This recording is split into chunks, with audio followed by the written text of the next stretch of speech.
Buenas tardes a todos y a todas. Les damos la bienvenida a la jornada en conmemoración del Día Internacional del Ambiente. Contamos con la participación del vicedecano de nuestra facultad, Marcelo Gebhardt, las profesoras titulares Leila Devia, Beatriz Krop y Silvia Nona, el vicerrector de la Universidad de Buenos Aires, Juan Pablo Masvélez, y los profesores y profesoras Dino Bellorio Clavot, Jorge Franza, Adriana Martínez, Silvia Coria, Néstor Caferata, Marcelo López Alfonsín, María Eugenia Di Paola, Claudia Villanueva, María José Alzari y Claudio Valls. Para comenzar, tiene la palabra el vicedecano Marcelo Gebhardt. Buenas tardes, es un enorme gusto dar inauguración a esta jornada destinada a conmemorar el Día Internacional del Ambiente, evento que organiza el Centro de Derecho Ambiental y las cátedras de Recursos Naturales y Protección del Ambiente de nuestra Facultad de Derecho de la Universidad de Buenos Aires. Yo diría que es un especial honor porque cuando tratamos un tema como el de hoy, estamos tratando de la casa de todos, esta feliz y plástica definición que creo que corresponde al Papa Francisco, es perfectamente funcional con la tarea, con los estudios científicos y académicos que se llevan a cabo hoy día en este centro y a través de las diversas cátedras de la facultad. Creo no equivocarme si digo que el conjunto de profesores que hoy van a exponer, que hoy nos acompañan, muchos de ellos conectados y que proporcionarán algún video, constituyen el núcleo central de la doctrina y de los estudios en materia ambiental de nuestro país. Y nuestra universidad, nuestra facultad, tiene el enorme privilegio de tenerlos juntos, de tenerlos en un esfuerzo mancomunado y participar en reuniones como esta, que no es la primera. Hoy nos convoca un hecho internacional. Hace ya 46 años, por lo menos, que estamos festejando los días 5 de junio este aniversario, donde allá por 1972 en las Naciones Unidas se instaló en Estocolmo el tema que hoy es francamente acuciante, uno de los temas medulares y que más nos desafían en estos tiempos, que, como decía, el cuidado de la casa común, estudiado como nos corresponde a nosotros desde un punto de vista científico y académico. Estas jornadas son celebratorias, sí, son celebratorias, pero conociendo la calidad de los expositores y lo que usualmente nos aportan en la facultad, creo que no se agotan en la celebración, en la conmemoración, sino que en todas ellas, en todas las exposiciones, en todos los autores que hoy les va a tocar exponer, hay elementos para la construcción de políticas públicas, en un tema tan, como decía, desafiante, tan actual como este, en un mundo que se degrada y que necesita respuestas rápidas. Por eso, no es esto solo un momento de celebración, que lo es, porque realmente volviendo a recordar el núcleo de nuestros estudios, estamos instalando esta cuestión. Yo tengo la convicción que para poder avanzar en el cuidado ambiental, el estudio académico, el estudio científico, tiene que ir consolidando una suerte de un nuevo contrato social, de cuidado de la cosa común, de la casa común también. Y en esto creo que hay de nuevo una construcción de políticas públicas que es fundamental. Las tres cátedras que hoy funcionan a cargo de la doctora Silvia Nona, de Leila Devia, que también preside el Centro de Derecho Ambiental, y nuestra queridísima Beatriz Krop, a quien todos respetamos tanto, son tributarias de profesores que han sido fundamentales en nuestra vida académica. No puedo dejar de mencionar al ex decano Pigretti, que ha fallecido hace muy poco tiempo, al doctor Mario Valls, y a los dos profesores extraordinarios porque es la categoría académica que les corresponde, que son el querido Dino Bellorio Clavot y Jorge Franza, que forman parte también del elenco que hoy nos dirá, nos compartirá sus reflexiones. Como decía, son muchos los profesores que hoy van a trabajar. Quiero destacar a la doctora Adriana Martínez, quiero también mencionar a Silvia Coria, una querida profesora con que nos cruzamos, no sé si es porque estamos todo el día en la facultad o coincidimos en los horarios, pero siempre a Marcelo López Alfonsín, tan querido, tan simpático y realmente tan profundo siempre en sus intervenciones. El doctor Néstor Caferata es nada menos que el secretario de Juicios Ambientales de la Corte Suprema de Justicia de la Nación y como tal va a trabajar en el curso de la tarde sobre la jurisprudencia ambiental de los Supremos Tribunales de Justicia de América Latina y el Caribe. Es decir, va a haber un enfoque comparado de suma importancia. La doctora María Eugenia Di Paola también va a trabajar sobre los desafíos de estos tiempos de la pandemia que involucran varias cuestiones en temas ambientales, al igual que la doctora Claudia Villanueva, la doctora María José Alzari, y Claudia Valls, también hija de aquel querido profesor que tanto aporte hizo a su turno en la facultad. De manera que con estas palabras quiero solo desearles que esta jornada, este esfuerzo de todos ustedes, rinda frutos extendidos, frutos importantes. Estoy seguro que así va a ser. Y en nombre de la facultad, en nombre de nuestro decano Alberto Bueres, un especial agradecimiento por su esfuerzo, por su trabajo y por la presencia en el día de hoy. Gracias de nuevo y adelante entonces. Nada más. Muchas gracias, doctor Gebhardt. Tiene la palabra el profesor Dino Bellorio Clavot. Bueno, buenas tardes. Agradezco la presencia del doctor Gebhardt, un gran amigo de muchos años. Aunque no está presente, agradezco al decano, al doctor Bueres, y bueno, y a todo el staff de nuestro Centro de Derecho Ambiental de la Facultad. Hace pocos días tuvimos la oportunidad de publicar, como muchos de nosotros lo hicimos, a modo de interpelación, en mi caso, distintos artículos y notas sobre el derecho ambiental y el impacto del coronavirus. Pese a la poca trascendencia que desde ciertos lugares públicos y privados se le otorga o se le otorgó por largo tiempo a nuestro derecho, hoy nuestra materia adquirió indudablemente un reconocimiento mundial y en este acto de celebración del Día Mundial del Medio Ambiente podemos disfrutar, aunque de manera virtual, en la UBA y con el patrocinio del CEDAF.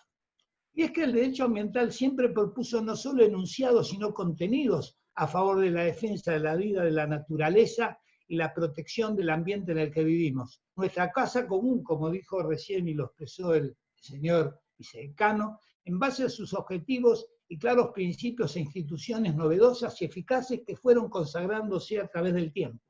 En épocas pretéritas, nuestra materia aparecía básicamente relacionada con fenómenos de contaminación del aire, de la atmósfera, de las aguas, temas no menores por cierto, y estaba considerada como fuera de los contenidos para la formación de un abogado, y ni hablar de los estándares que fueron construyéndose con posterioridad a la época de acreditaciones y evaluaciones en el marco de las unidades de vinculación académica, en los procesos de acreditación de las carreras, como lo estamos llevando en estos momentos, con la CONEAU. En esa época, algo lejana, la cátedra del entonces titular, doctor Pigretti, al cual recién refería o recordaba el doctor Gebhardt, planteaba la importancia de cuestiones tan trascendentes que hoy nos preocupan tan largamente, mucho más en estos días. También la obra y el pensamiento de Guillermo Jorge Cano, Joaquín López, Mario Valls, que trabajaba en Derecho de la Energía en el tema de la FAO, que nosotros siempre recordamos. Los temas ya despuntaban a nivel mundial en Estocolmo 72, como recién se recordó. Un 5 de junio como hoy se consagró el Día Mundial, coincidiendo con la inauguración de la Asamblea. Hoy el lema es la hora de la naturaleza, escuchar los mensajes que manda el planeta, y el tema principal a ser abordado es la biodiversidad. A posteriori de los años 70, el gran maestro Piglietti planteaba su teoría jurídica de los recursos naturales, pieza anticipada del derecho ambiental de nuestros días. Ese derecho ambiental casi nonato y aún desconocido luego de irrumpir en el escenario planetario, hoy se ve vigoroso, fuerte aquí y allá. Retumban nuestras palabras en esta universidad y en otras en el Día del Ambiente, en la palabra diversa de distintas escuelas ambientalistas, pero asumiendo los contenidos que adelantaban aquellos maestros y haciéndose cargo de los nuevos desafíos de la biodiversidad, el cambio climático, el nuevo reto, y de nuevas pandemias del escepticismo, incluso de la incredulidad en la ciencia, de las resistencias al Estado de Derecho ambiental y a la propia institucionalidad. Hoy nuestra palabra seguramente tiene la fuerza de los hechos y de la evidencia, y de un camino que se proyecta a una nueva comunidad ambiental y a una perspectiva que apuntala a un nuevo diseño y una creativa construcción de una nueva ecología humana. A partir de los días actuales de la pandemia del COVID-19 se plantea un mundo distinto, como todos sabemos y si lo decimos todos los días, que afecta ya el análisis profundo de las interrelaciones sociedad, hombre, naturaleza y ambiente, e incide sobre las propuestas que tienen en cuenta más que nunca el mundo real. Están interpeladas, como sabemos, todas las ciencias. A modo de homenaje breve sobre una persona que ya no está y perdimos hace pocos días, nuestro maestro, el doctor Piglietti, quiero recordar algunas palabras que pronunciara, o que mejor dicho, escribiera en una obra en la cual tuvimos la suerte de participar, pero de forma secundaria, la autora Crom y quien les habla. Recordaba que en el momento actual, sostenía Piglietti, se está produciendo un fenómeno novedoso como consecuencia del crecimiento de la noción moral y legal del respeto a la vida en general y al ambiente particular. Y proseguía, las formas con las que se puede perturbar la vida en la actualidad no pudieron ser consideradas en los códigos del pasado, en razón que recién ahora se toma conciencia y es posible medir las alteraciones de todo tipo que pueden originarse en las condiciones provocadas por el moderno, nada más, recordemos ahora la pandemia. Decía entonces, creemos que se perfila una relación hombre-grupo que aún no tiene recepción adecuada del derecho, estamos hablando del año 85, y que será el reto pendiente para los juristas. Decía también que la consideración del ambiente nos lleva de la mano una noción holística y totalizadora. No puede concebirse el ambiente sin considerar una totalidad, una integralidad. Las divisiones tradicionales de lo jurídico no son válidas para normar estas cuestiones. Y voy finalizando. El hombre debe relacionar las ciencias que tiene a su disposición con toda la intensidad para evitar un futuro indeseable.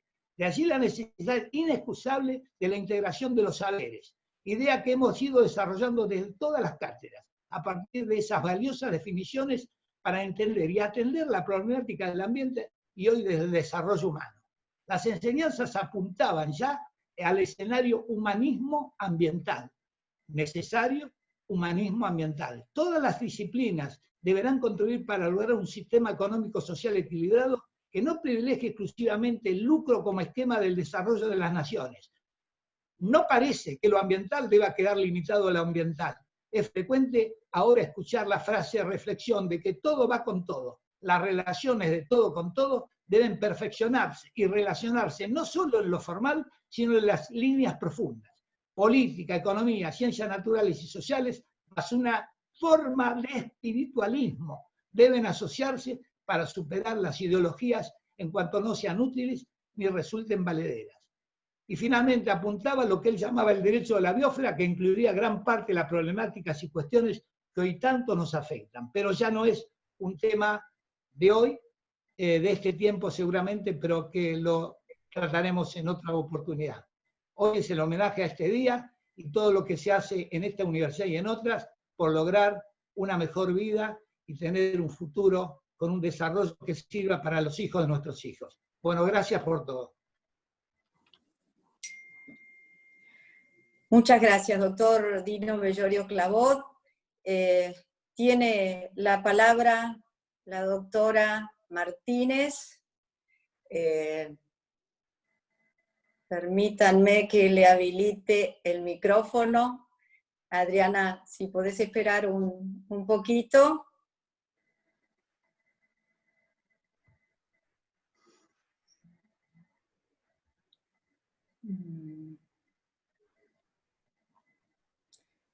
Ya se te va a habilitar el micrófono. Muchas gracias, doctora. Tratando de cumplir con el plazo establecido en honor a la participación de todos y agradeciendo mi participación en este evento.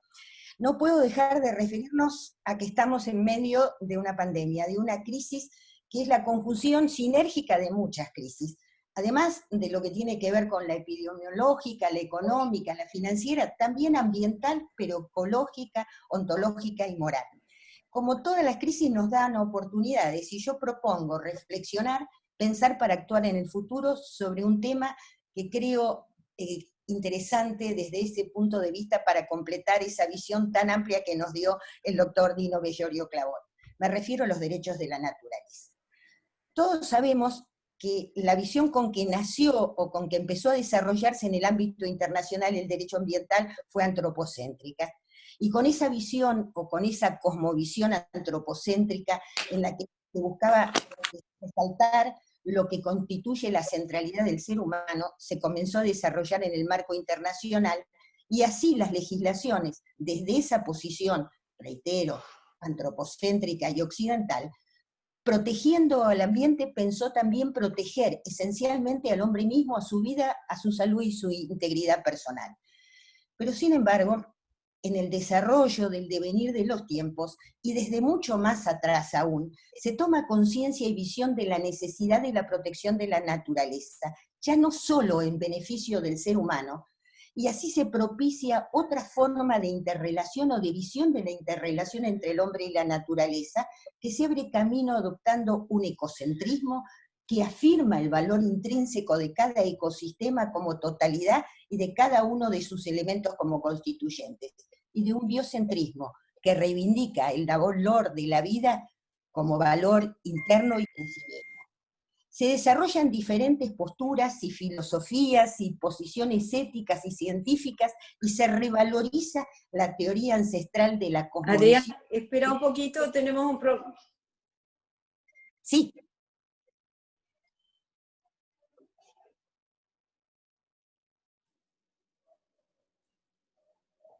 Adriana, tenemos inconveniente para escucharte. Caramba. Teóricamente acá funcionaría todo. Ahora sí. Bueno, ahí está. ¿qué son Ahora las cosas de la tecnología? Perfecto. Vuelvo a las Así teorías es. entonces, que decíamos que diferentes posturas y teorías filosóficas, éticas, jurídicas, científicas, y también la revalorización de la teoría ancestral de cosmovisión de los antiguos pueblos ancestrales, todas consideraron a la naturaleza, sus ecosistemas y todos los seres vivientes como poblaciones o entidades con vida propia, rescatando su valor intrínseco, y en consecuencia dieron un fundamento a concepciones jurídicas que los categorizan como sujetos de derecho. Muchas fueron las teorías y fueron variadas y se fueron interrelacionando, convergiendo y interactuando entre sí.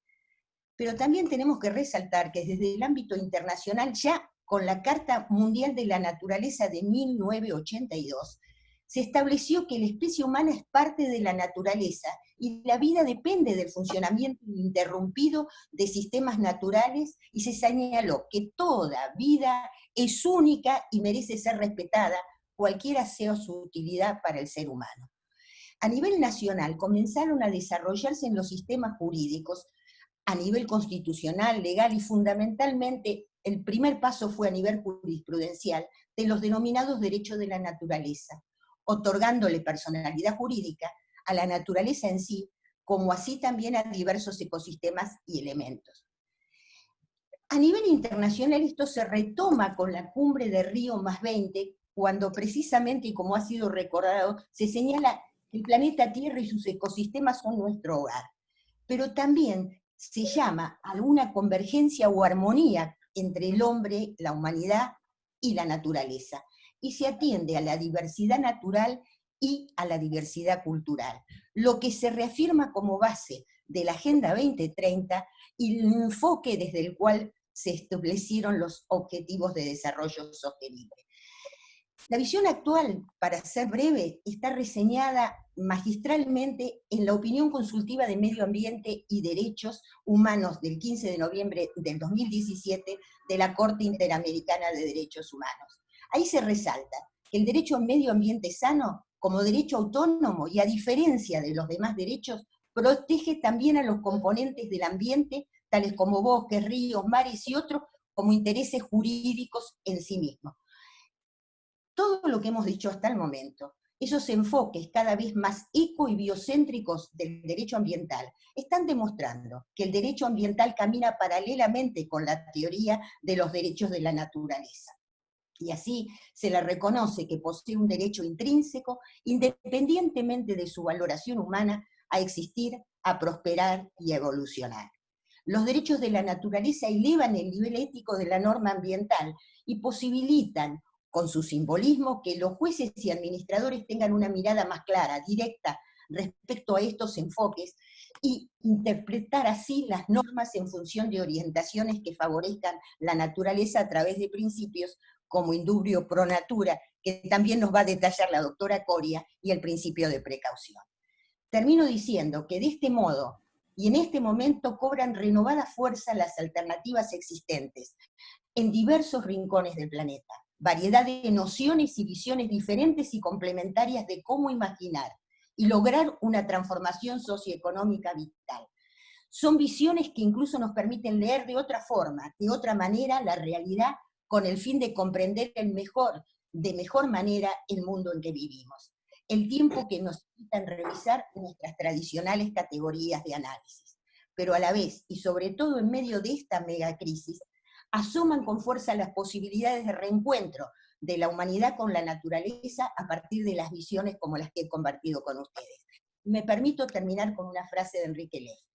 Ojalá que la pandemia del coronavirus, como la peste en la antigua Grecia, resulte un acontecimiento histórico que alcance a instaurar en la conciencia humana la inteligencia de la vida, logre decodificar el silogismo aristotélico, todos los hombres son mortales, para recomponer la vida de Gaia, de la Pachamama, para instaurar en el pensamiento un nuevo silogismo. La vida es naturaleza, soy un ser vivo, soy naturaleza. Muchas gracias a ustedes. Muchas gracias, doctora, y ojalá, sí. Le doy la palabra a la doctora Silvia Coria. También, Silvia, te pido que esperes un poquito, porque mientras estoy dándote la palabra, están ingresando, ya estamos 150.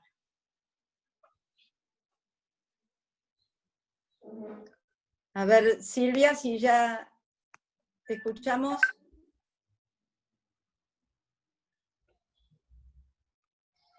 Si estás hablando, no te escuchamos. Voy a...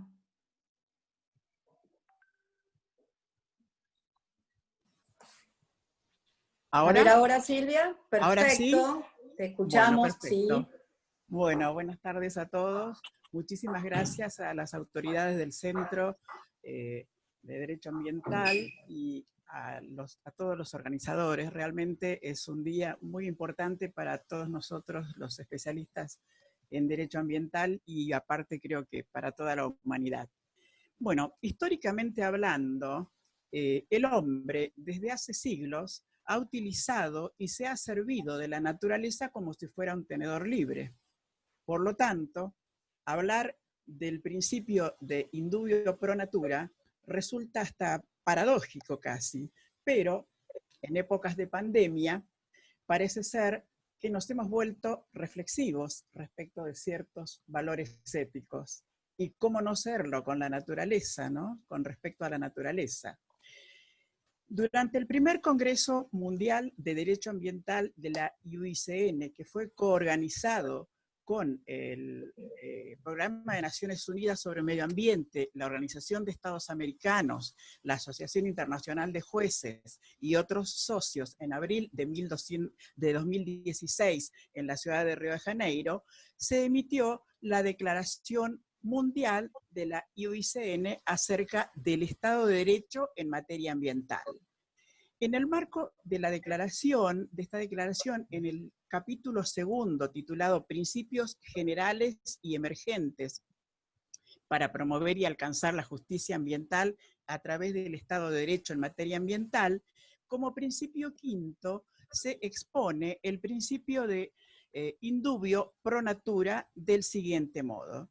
Dice, en caso de duda, todos los procesos ante tribunales, órganos administrativos y otros tomadores de decisión deberán ser resueltos de manera que favorezcan la protección y conservación del medio ambiente, dando preferencia a las alternativas menos perjudiciales. No se emprenderán acciones cuando sus potenciales efectos adversos sean desproporcionados o excesivos en relación con los beneficios derivados de los mismos. El principio indubio pro natura nace como una nueva cosmovisión de la relación entre el hombre y la naturaleza.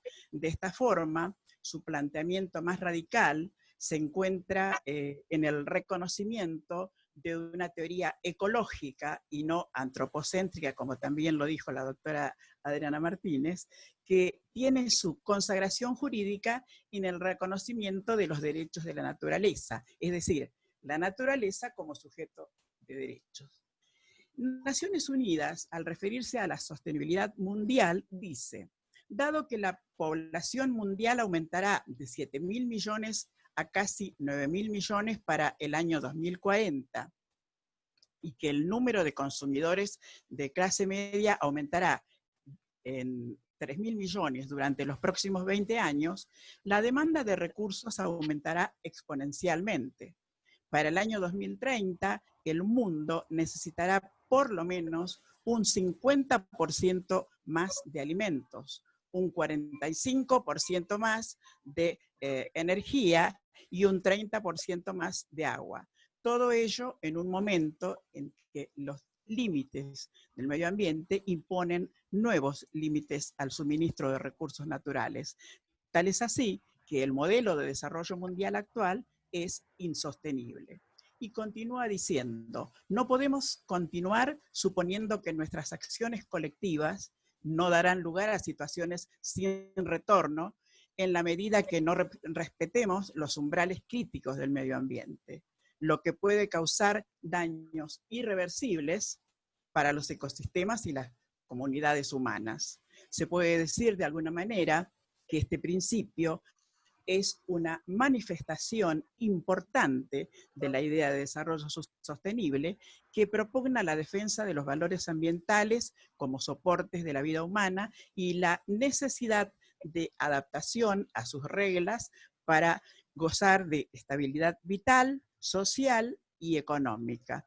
Además, también podemos acotar que el inicio y desarrollo de este principio en cuanto a sus orígenes más remotos se encuentran en Costa Rica. Lo siguió Ecuador. Más importantes avances se han producido en Brasil. Ahora bien, teniendo en cuenta el Convenio de Biodiversidad de 1992, en su artículo 11 establece también criterios interesantes de aplicación de la ley, como lo son el criterio preventivo, el criterio precautorio o indubio pro natura, el criterio de interés público ambiental y el criterio de integración, que no los voy a desarrollar en honor a la brevedad.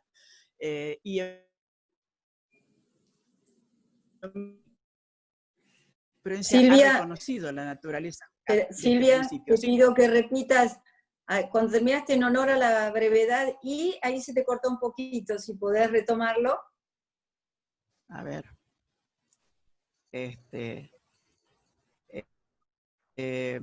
Dije que en honor a la brevedad, los criterios preventivo, el precautorio o indubio pro natura, y el criterio de interés público ambiental y el de integración, no los voy a desarrollar en honor a la brevedad, ¿no? Y en base, después me referí a la jurisprudencia referente a este principio, que ha reconocido la naturaleza jurídica de este principio de derecho. Así, a modo de ejemplo, se puede citar lo establecido en el voto 5893 del año 1995 de la Sala Constitucional de Costa Rica, que dice, de modo que en la protección de nuestros recursos naturales debe existir una actitud preventiva, es decir, si la degradación y el deterioro deben ser minimizados, es necesario que la precaución y la prevención sean principios dominantes, lo cual nos lleva a una necesidad de plantear el principio indubio pro natura, que puede extraerse analógicamente de otras ramas del derecho y que es en un todo acorde con la naturaleza. Es lo que dice la Sala Constitucional de Costa Rica. Argentina, nuestro país, no está ausente de este avance, puesto que en el año 2002 promulga la Ley General del Ambiente, que todos conocemos, 25675, que en su articulado expresa como principio rector el principio precautorio en términos similares a lo establecido en la Declaración de Río. También se puede decir que el principio indubio pro natura, en su desempeño como principio protectorio en casos de duda, se desarrolla a través del aforismo usado en el derecho penal, indubio pro reo, o en el caso del derecho civil, a favor de vitoris, o el derecho laboral, indubio pro operario. Y en cuanto al momento de aplicar el principio indubio pro natura conforme a su verdadera naturaleza, es decir, como protector del ambiente ante la duda interpretativa de la norma, su uso podrá ser limitado por los precedentes jurisprudenciales que aplican el principio ante la duda científica. Como casos también de jurisprudencia puedo nombrar el recurso de apelación de acción pública civil ante el Superior Tribunal de Justicia de Minas Gerais en Brasil, el caso de Gualeguaychú, que creo que se va a referir también al hablar de jurisprudencia el profesor Cafferata, así que no voy a dar mayores detalles al respecto, pero sí quiero nombrarlos. Lo que de Gualeguaychú, que la Corte revocó la decisión del Superior Tribunal de Entre Ríos, puesto que afectaba de modo directo el acceso a la justicia ambiental, según el artículo 30, conforme al artículo 32 de la ley 25675, y los principios indubio pro natura y pro agua, en términos definidos. Sin dudas, el reconocimiento jurisprudencial del máximo órgano judicial significa la incorporación de ambas directrices al derecho ambiental argentino. Por último, respecto de la pandemia que acosa al mundo entero desde hace más de 5 meses, debo decir que si hay algún beneficiado con el COVID-19 es la naturaleza, puesto que a poco que observemos, y en base al confinamiento a que el ser humano, a que los hombres estamos soportando, con el tiempo ha disminuido la contaminación en todos sus aspectos, y la flora y la fauna terrestre y acuática, por hacer una breve referencia, sino a todos los recursos naturales, han dejado de sufrir los efectos del abuso de la mano del hombre. Muchísimas gracias. Muchas gracias, doctora Coria. Le doy la palabra al doctor Néstor Cafferata. Néstor, espera un poquito hasta que se te habilite el micrófono.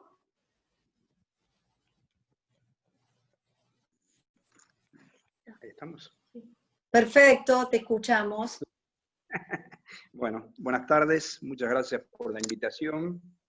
En este breve tiempo que me toca para exponer, quiero dejar sentado solamente cuáles son las ideas fuerzas o las ideas centrales de la jurisprudencia ambiental de los superiores tribunales de justicia y cortes nacionales de la región de América Latina y del Caribe, con alguna también referencia a los países centrales.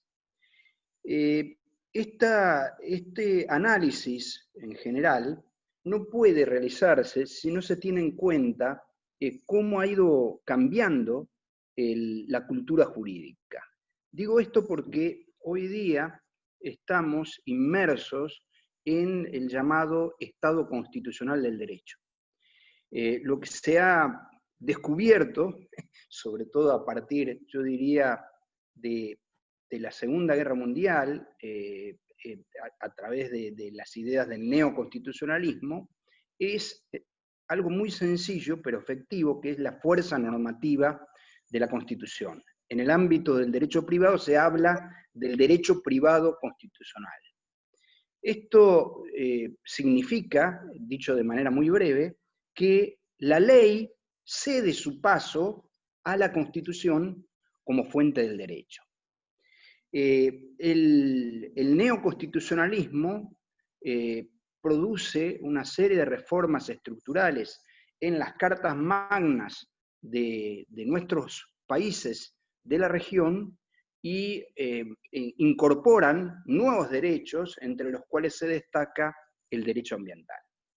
La constitucionalización de los derechos sociales, económicos, culturales y de los nuevos derechos crean una estructura de declaración de principios y garantías constitucionales muy fuerte, a la par que se produce otro segundo fenómeno, que es el fenómeno de humanización del derecho en general.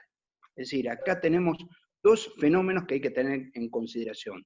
Uno es el fenómeno de la constitucionalización del derecho, el segundo es el fenómeno de la humanización del derecho, y el tercero es el giro ecológico del derecho, como lo llama Gonzalo Soso, sobre todo desde el punto de vista del derecho privado.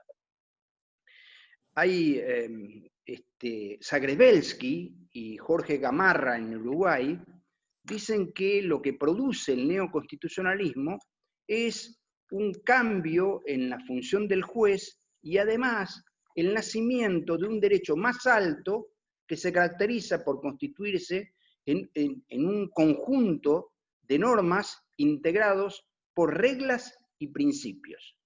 Y lo que suscita es una jurisprudencia basada en principios y valores.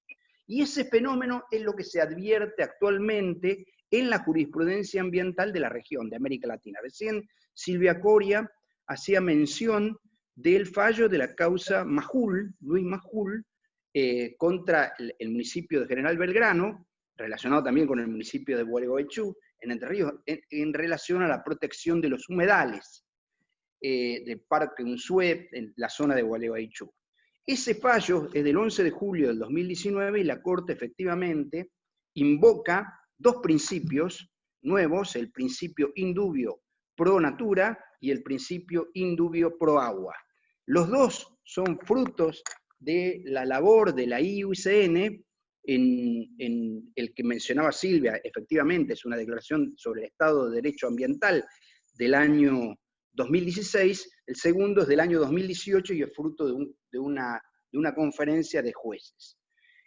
Lo cierto es que la irrupción de estos principios es, como efectivamente recién lo señalaba Silvia, en relación al principio indubio pro naturaleza, es común en muchos tribunales superiores de justicia de la región. Por ejemplo, la Corte del Brasil, la Corte no constitucional del Brasil, encabezada por Antonio Benjamin, el principio indubio pro naturaleza lo viene invocando desde el año 2006 en fallos de recursos de revisión sobresalientes, uno de ellos relacionado con la carga de la prueba, y en virtud del principio indubio pro naturaleza determinan la carga dinámica de la prueba, y en otro caso en relación a una temática que hace a la defensa de los manglares.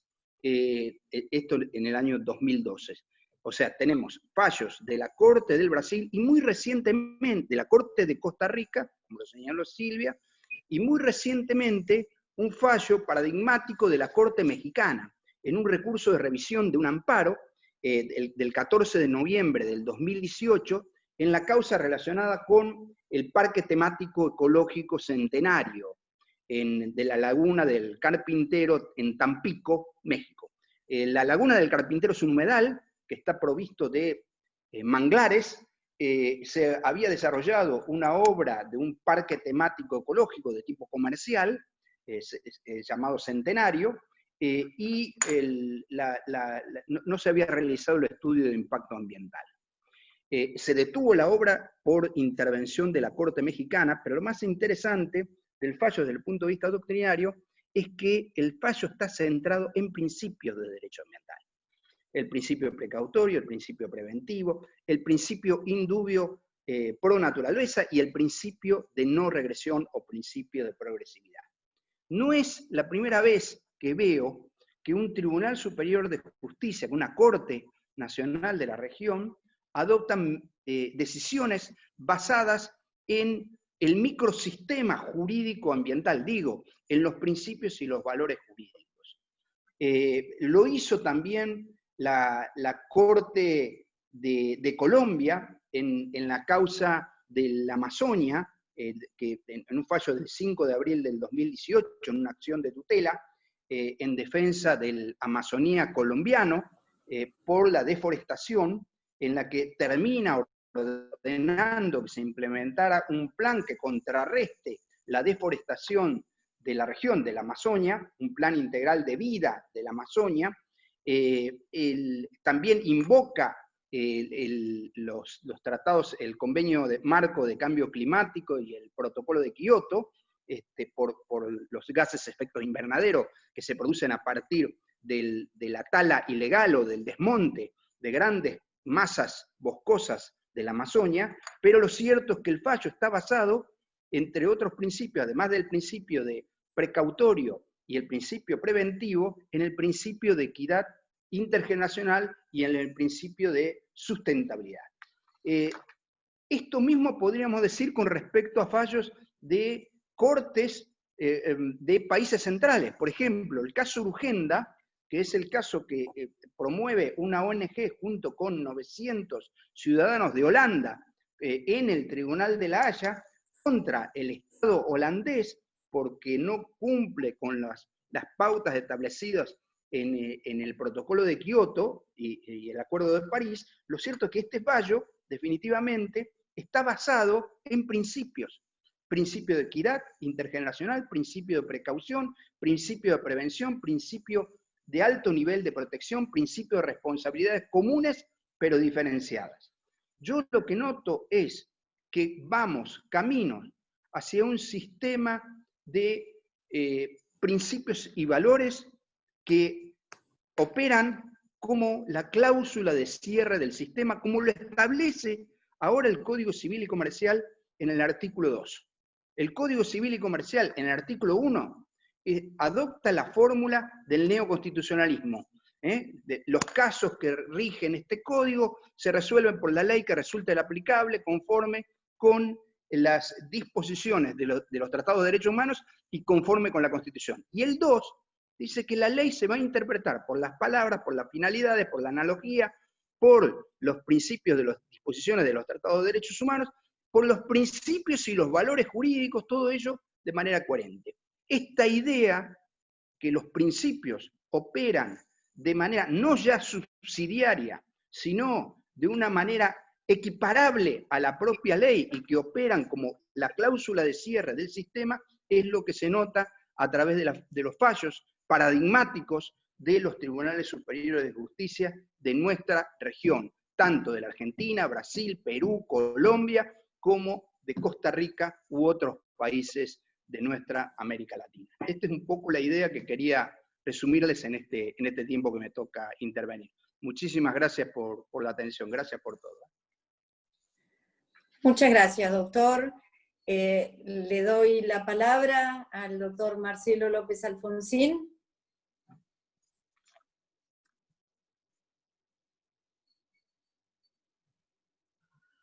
Buenas tardes. A ver.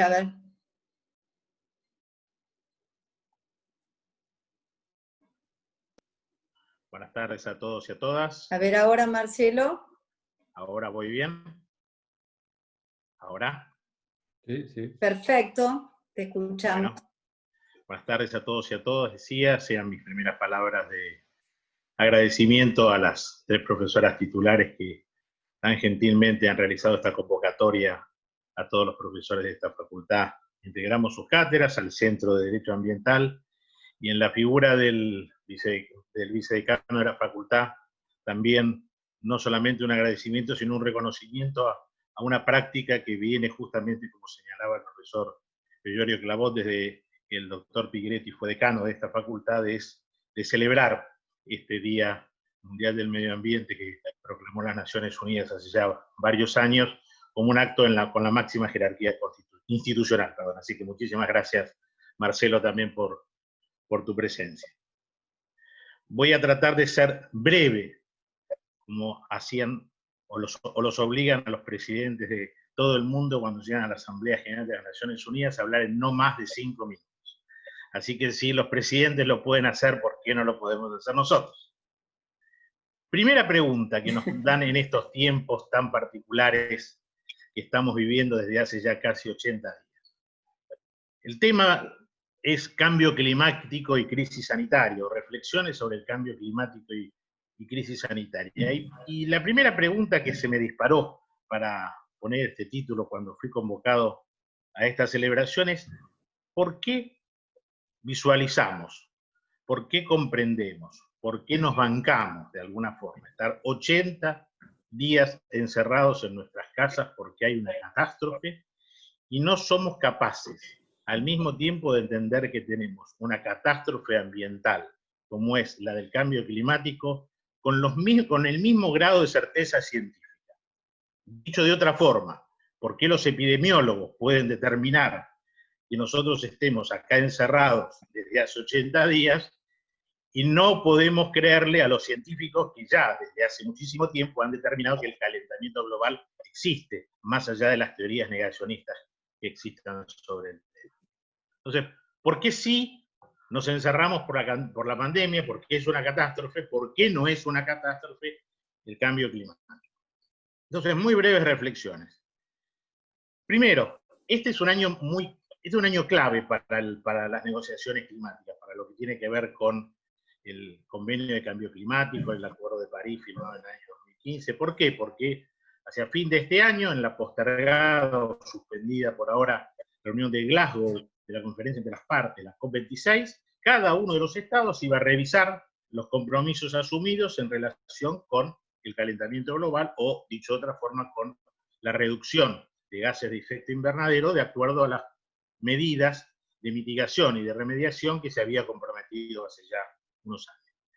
Y acá parece que en el medio de toda esta pandemia nos olvidamos de esos compromisos, nos quedaron atrás estas negociaciones, y hay una tendencia, inevitablemente, a pensar que la única salida de esta pandemia es borrando de nuevo los estándares ambientales. Dicho nombre y apellido, Brasil, por ejemplo, ya no se preocupa por la Amazonia, ya no pasa a ser un problema global. Hoy en día, en Brasil, nos estamos perdiendo ni más ni menos que el pulmón del planeta. En Estados Unidos, por decisión presidencial, las recomendaciones, las instrucciones que da la Agencia de Protección Ambiental, un órgano técnico de reconocida solvencia en los Estados Unidos, pasan a ser no vinculantes. ¿Por qué? Porque hay que crecer. ¿Por qué? Porque hay que volver a poner la economía por encima de todo, y así es como nos estamos empezando a llevar puestos de alguna forma otra vez los estándares ambientales como criterios esenciales para el desarrollo sustentable. ¿Es el reverdecimiento una realidad sobre la cual tengamos que ponernos contentos y orgullosos de aquellos que creemos que el desarrollo sustentable implica una idea de solidaridad para las presentes y futuras generaciones con la utilización racional de los recursos naturales? No, seamos honestos. No hay paradigma ambiental que piense que la única posibilidad de que el mundo funcione de acuerdo a la naturaleza es con todos nosotros encerrados. Nosotros interactuamos con el ambiente, tenemos una intersección con el ambiente, algunos dicen una interacción. Podemos discutir la relación entre el hombre con la naturaleza de muchas formas, pero no pensemos que a partir de que nosotros vemos por televisión que vuelve a aparecer el venado de las Pampas, acá cerca de Campana, esta es la solución de todos los problemas de la gente. Me parece que hay algunas otras cuestiones que hay que poner arriba de la mesa. Por ejemplo, ¿cómo salimos viendo y revisando en serio la matriz energética? Ya no es solamente el agotamiento de los recursos naturales, ya no es que los combustibles fósiles han demostrado ya su efecto devastador sobre el ambiente y con el efecto del cambio climático, del calentamiento global que todos conocemos. Ahora, vamos a seguir pensando que la única solución de todos los problemas en la Argentina es Vaca Muerta, cuando Vaca Muerta hoy vale menos que 0 pesos. Digo, perdón, esto para los que no somos economistas nos cuesta, porque ahí tiene que ver con variaciones de los precios internacionales. Digo, ¿vamos a apostar toda vez todo nuestro proyecto de desarrollo al desarrollo de la industria hidrocarburífera con el fracking, o vamos a seguir pensando que en realidad hay que acelerar los tiempos para que la energía renovable sea de una vez más, de una buena vez, la verdadera matriz ecológica por la cual podemos llegar a tener una respuesta lo antes posible? Digo, hay una oportunidad que nos da, siempre está esta cuestión de la crisis con crisis y oportunidad. Hay una oportunidad que se da, y acá fue recordado por el vicedecano hoy, que no se da desde principios de la década del 70, cuando apareció el tema ambiental en la agenda de las políticas públicas, cuando se produjo ese gran disparador que fue la conferencia de Estocolmo. Ahí hay un documento científico, que es el informe del Club de Roma, del año 1970. Título: Los límites al crecimiento. Los invito a leerlo, está fácilmente accesible en internet. ¿Qué hacían los científicos en 1970 cuando los señores que pensaban el desarrollo económico se daban cuenta que los recursos naturales con esos índices de crecimiento poblacional iba a llegar un momento en que esto iba a estallar? Y así lo analizaron con grandes modelos matemáticos. Dijeron, hagamos esta variable sobre la variable del crecimiento cero. La hipótesis sobre la cual estudiaban los matemáticos todos esos modelos para tratar de ver una salida sustentable al crecimiento económico era con crecimiento cero. Tenemos crecimiento cero. La CEPAL dice que vamos a tener crecimiento de 5.2 negativo en este año 2020 en toda la región. ¿Por qué no aprovechamos eso? Y eso, que era inviable en términos políticos en 1970, puede ser una perfecta plataforma científica para repensar cómo salir el día después de este encierro con criterios que respondan a los estándares ambientales. Antonio Guterres, el secretario general de las Naciones Unidas, decía muy inteligentemente cuando se celebró el día: no podemos seguir apostando al pasado. Tenemos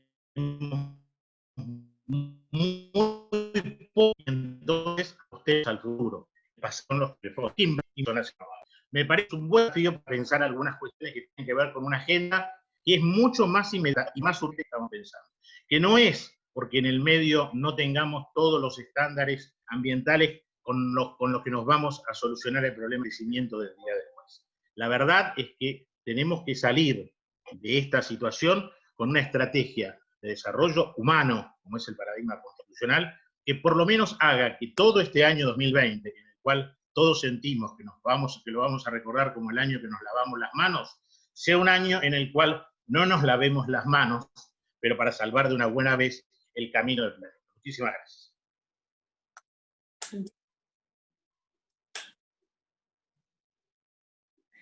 Muchas gracias, doctor. Le estoy habilitando el micrófono a la doctora Di Paola, a quien la recibo con un feliz cumpleaños. A ver si te escuchamos, María Eugenia. Muchas gracias, Silvia. Es un gustazo. Muchas gracias por invitarme a compartir en nuestra casa, que es la facultad, este cumpleaños que siempre es muy ambiental, aunque, como les decía el otro día en nuestra conversación, no me puedo hacer la joven porque ya fue después que yo naciera que se declaró el Día del Ambiente, pero bueno. De todas maneras,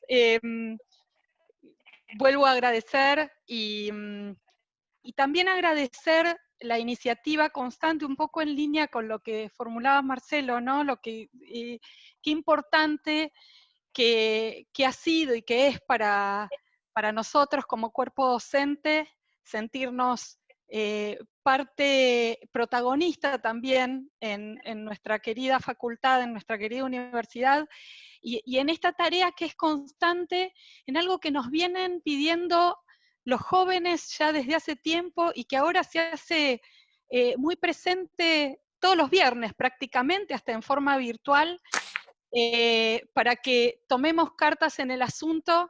Así que gracias al Centro de Derecho Ambiental, a nuestra querida facultad y a las 3 cátedras que también nos representan. Yo quería compartir con ustedes algunas reflexiones que se hilvanan también con quienes me precedieron y que tienen que ver con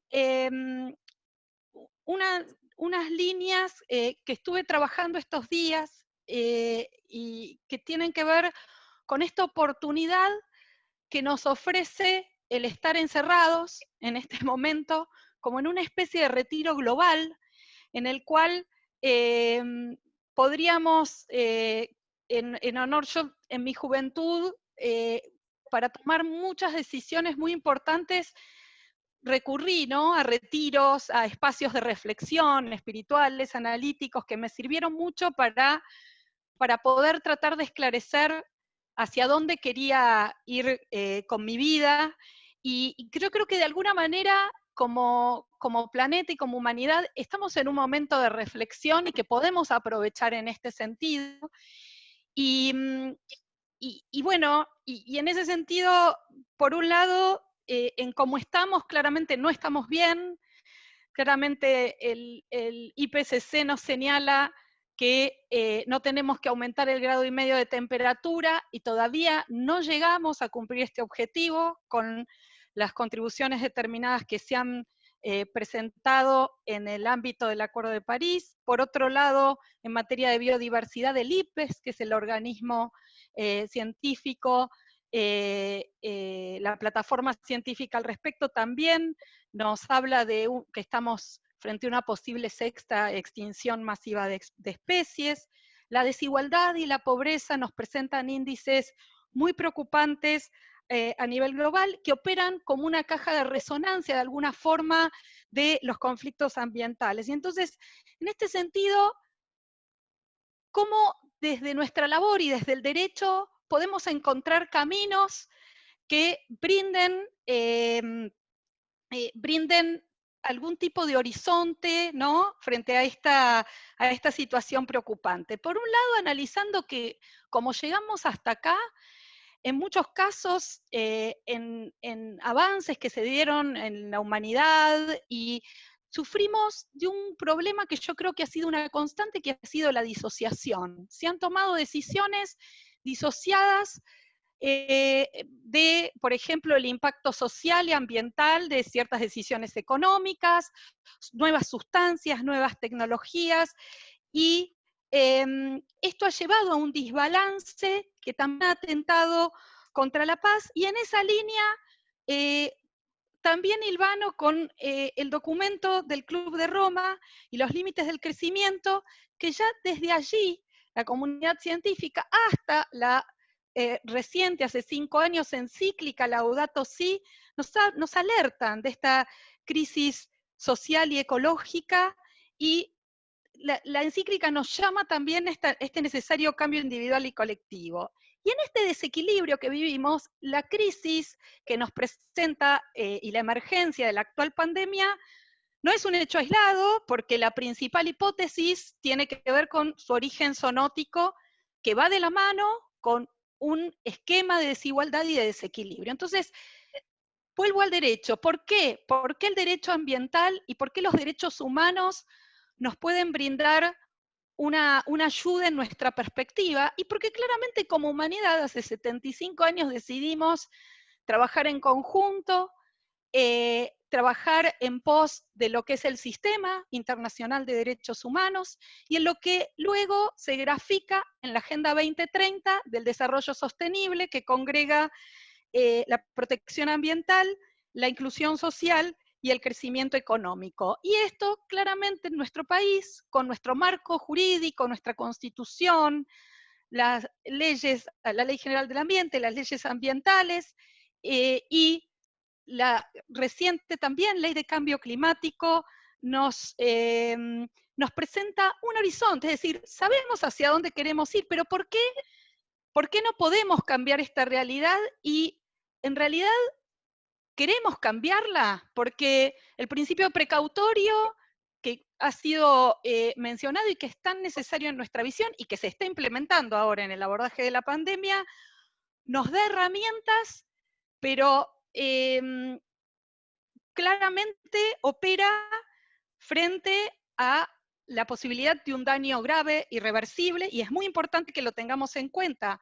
Ahora, es muy importante, pero también es muy importante el principio de solidaridad intergeneracional, porque solo por miedo, como humanidad, en lo profundo, ¿vamos a obrar solo por miedo o vamos a tener en cuenta la necesaria compasión y respeto y consideración intergeneracional de las actuales y futuras generaciones que nos están planteando claramente que tenemos que actuar? Y allí surgen un montón de cuestiones en las que no quiero andar por respeto al tiempo, pero sí me gustaría mencionar la importancia de la participación ciudadana, el principio 10 de Río y el acceso a la información, la participación en los procesos de toma de decisión y el acceso a la justicia, y la importancia que tiene esto en la construcción del derecho ambiental históricamente y en su implementación, ¿sí? Porque verdaderamente surge de la sociedad y hasta Estocolmo, que es la primera reunión en el 72, no es por generación espontánea. Claramente hubo muchos prolegómenos, reclamos, preocupación de la comunidad científica, Club de Roma, MIT, y esto, y el dinamismo y los pasos que se han dado, aún no suficientes, pero pasos al fin,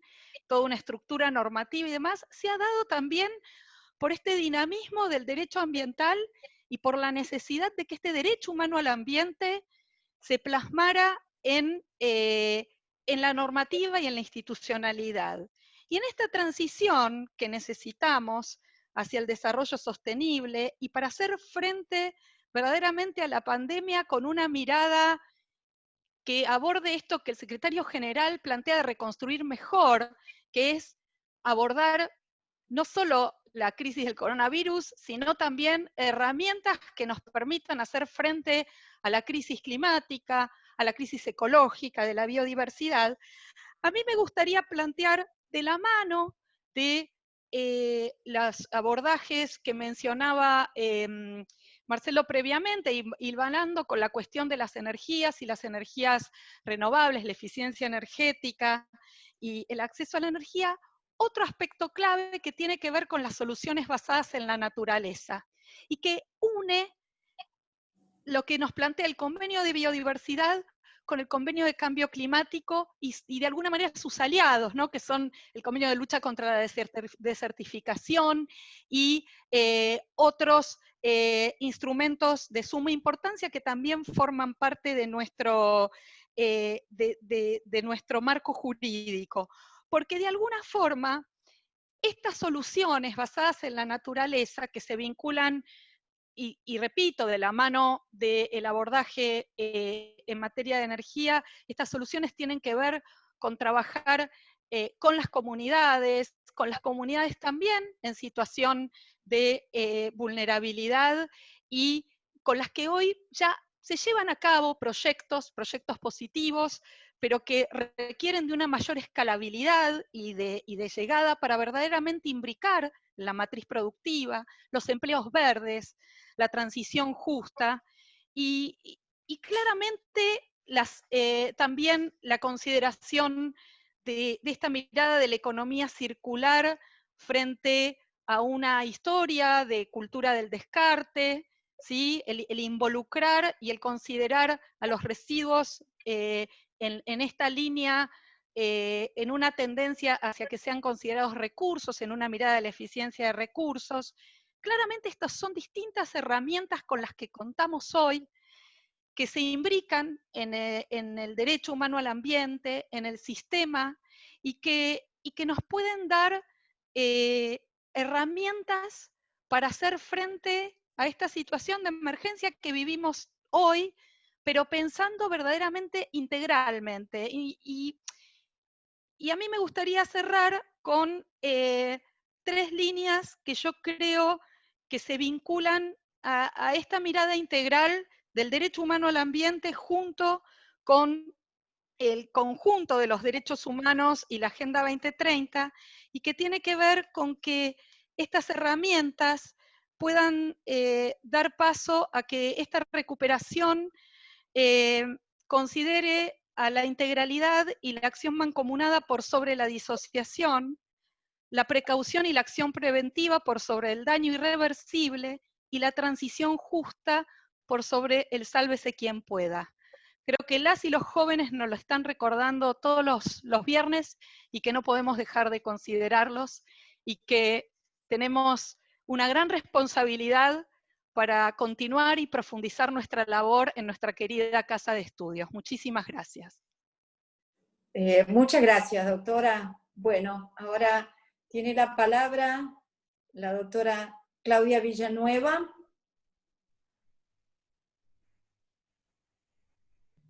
Hola, gracias. Ya se escucha, ¿verdad? ¿Todo bien? Perfecto, sí. Bueno, gracias Silvia, y gracias claramente a las autoridades de la Facultad de Derecho por haber generado este espacio y por haber adoptado herramientas digitales que facilitan la continuidad de los cursos, cosas que no otras facultades tienen este beneficio.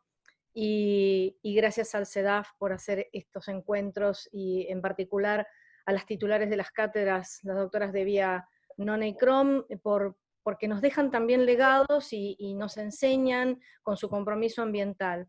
Y también les quiero hacer un pequeño reconocimiento al compromiso y al esfuerzo adicional que están haciendo el alumnado en estas circunstancias tan especiales. Ellos son la otra cara de esto que hacemos, imprescindible, y realmente demuestran un esfuerzo a pesar de que quizá tengan más facilidad con la tecnología que otros que ya somos más grandes, pero es un esfuerzo adicional que me gustaría reconocer, y por eso lo hago ahora.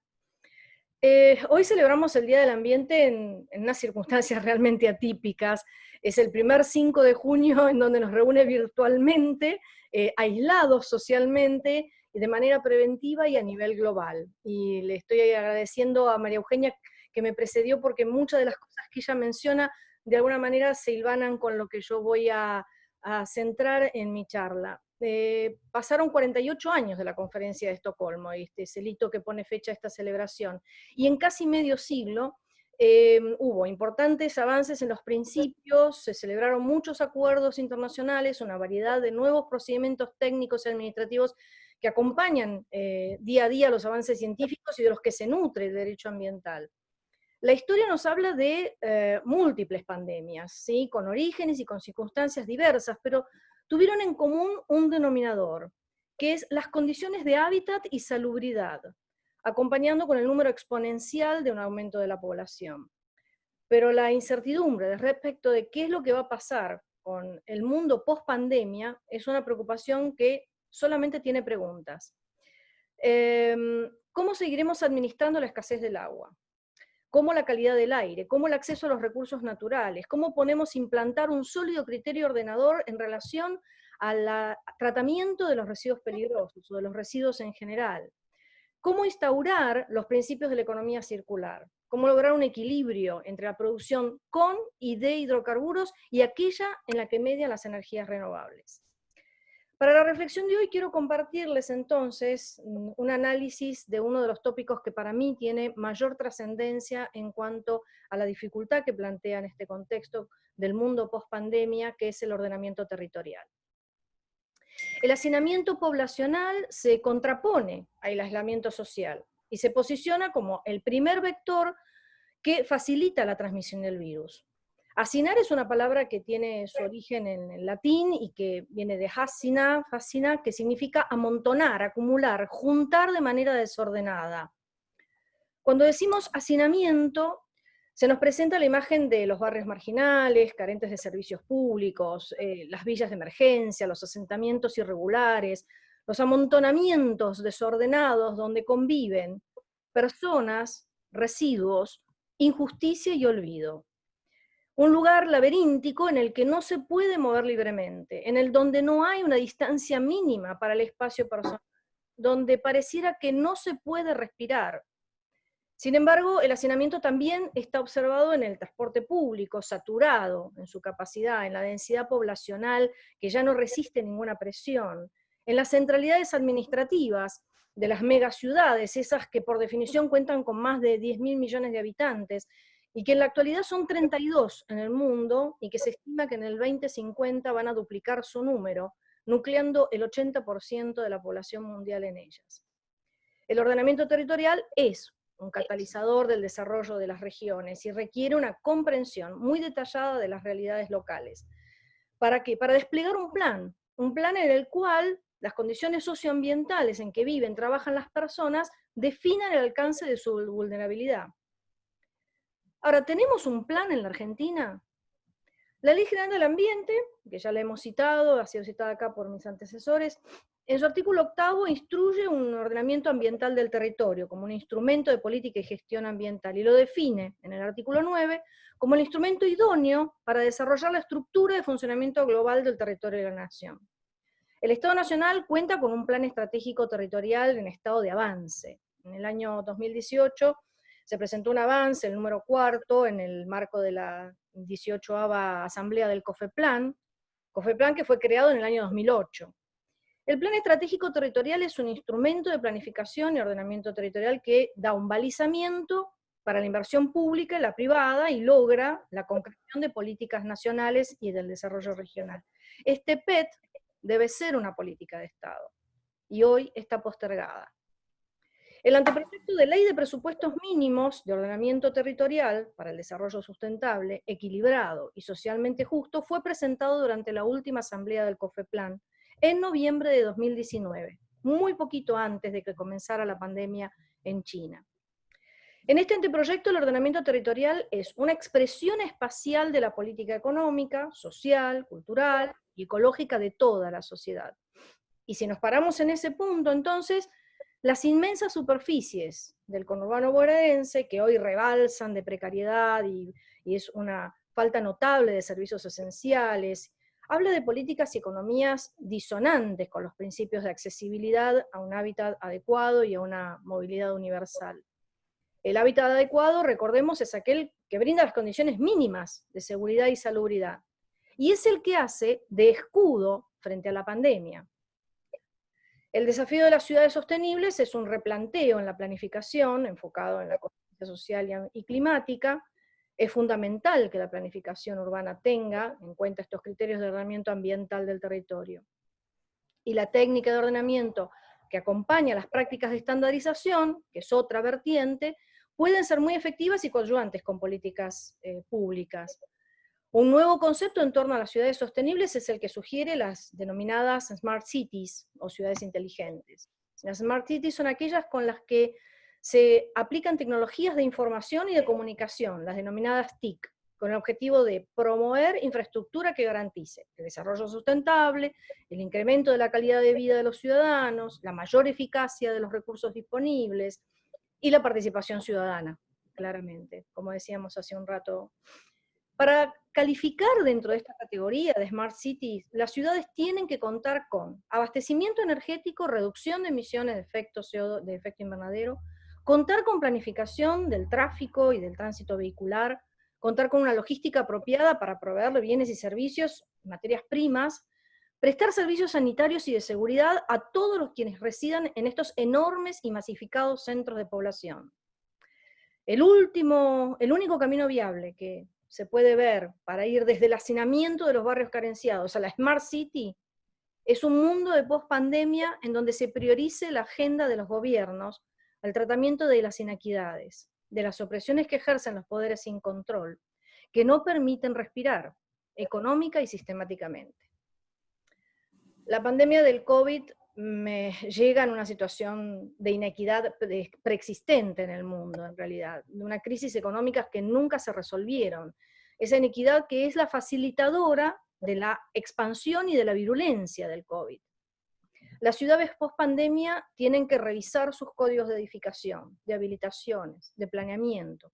La agenda política tiene que tener un enclave, un anclaje en el plan estratégico territorial, y ya no en solitario, sino con la brújula del ODS en el marco de la Agenda 2030. Y en ese sentido, el derecho ambiental aporta regulando un cambio de comportamiento. Es muy positivo que las sociedades a nivel global, para enfrentar la pandemia, hayan adherido estos cursos de acciones propuestos por los gobiernos, la modificación de las conductas que tuvimos todos, a pesar de estos costos personales, económicos y sociales que soportamos. Eso significa que de alguna manera hay esperanza en el advenimiento de un nuevo estado post-pandémico, al que podríamos denominar el estado de derecho ambiental, que implica que los gobiernos trabajen en el incremento de la ordenación ambiental territorial global, ajustando un balance de superficie en la naturaleza en la que proporcionen además una actividad económica asociada a un modelo ambiental. Cada uno de nosotros tiene un papel que desempeñar en esta construcción de un nuevo paradigma territorial que es ajeno a la injusticia ambiental, en especial en el ámbito académico. Ese rol se potencia por la responsabilidad que tenemos y que implica la docencia. A mí me gusta en estos casos recordar, cuando soy docente y me siento delante de un grupo de gente al cual le voy a dar algo de lo que yo sé, unas palabras de Goethe, que dijo: tratar a un ser humano como es, y seguirá siendo como es, pero trátalo como puede llegar a ser, y se convertirá en aquello que está llamado a ser. Los invito a que a todos los que nos estén escuchando en este encuentro, tomen las ideas de expertos y líderes de opinión que están expuestas en este encuentro y en muchos otros que se celebran hoy en el Día Internacional del Ambiente como punto de partida para redactar una nueva agenda urbana, que sea contenedora del ordenamiento ambiental territorial global. Probablemente va a haber más pandemias, van a ser más virulentas, van a presentar más frecuencia. Hoy tenemos en nuestras manos las hojas en blanco de un libro por escribir. Y tenemos moralmente prohibido escribir I can't breathe, no puedo respirar. Les agradezco a todos. Muchas gracias, Claudia. Le doy la palabra a María José Alzari.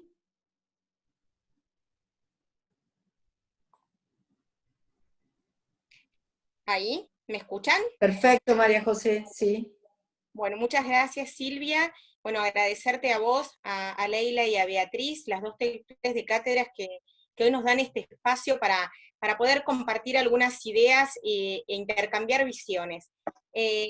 Bueno, tengo el gran desafío de quizás presentar una mirada distinta, con algún signo de pregunta. Hoy quería traerles algunos temas que podamos relacionar la gestión empresarial sustentable como una herramienta positiva para poder dar respuesta a los desafíos que las crisis nos presentan. Y esto no es algo que haya surgido así como una idea exclusivamente mía, de decir, a ver, las empresas que están desarrollando actividades considerando aspectos ambientales y aspectos sociales en su modelo de desarrollo, tienen una mejor capacidad y están respondiendo con mayor amplitud, con mayor solvencia frente a esta situación de crisis internacional. Esto no lo digo yo, esto ya aparece plasmado, y acá quería traerle especialmente esta situación, aparece plasmado por el director para América Latina de BlackRock. BlackRock es el mega fondo de inversiones. Son quienes fondean todos los proyectos de desarrollo económico, o la gran parte de proyectos de desarrollo económico. Son el gran fondo de financiamiento de inversiones. Y recientemente, a principios de este año, lanzaron un informe sobre este concepto de inversiones sustentables y resiliencia.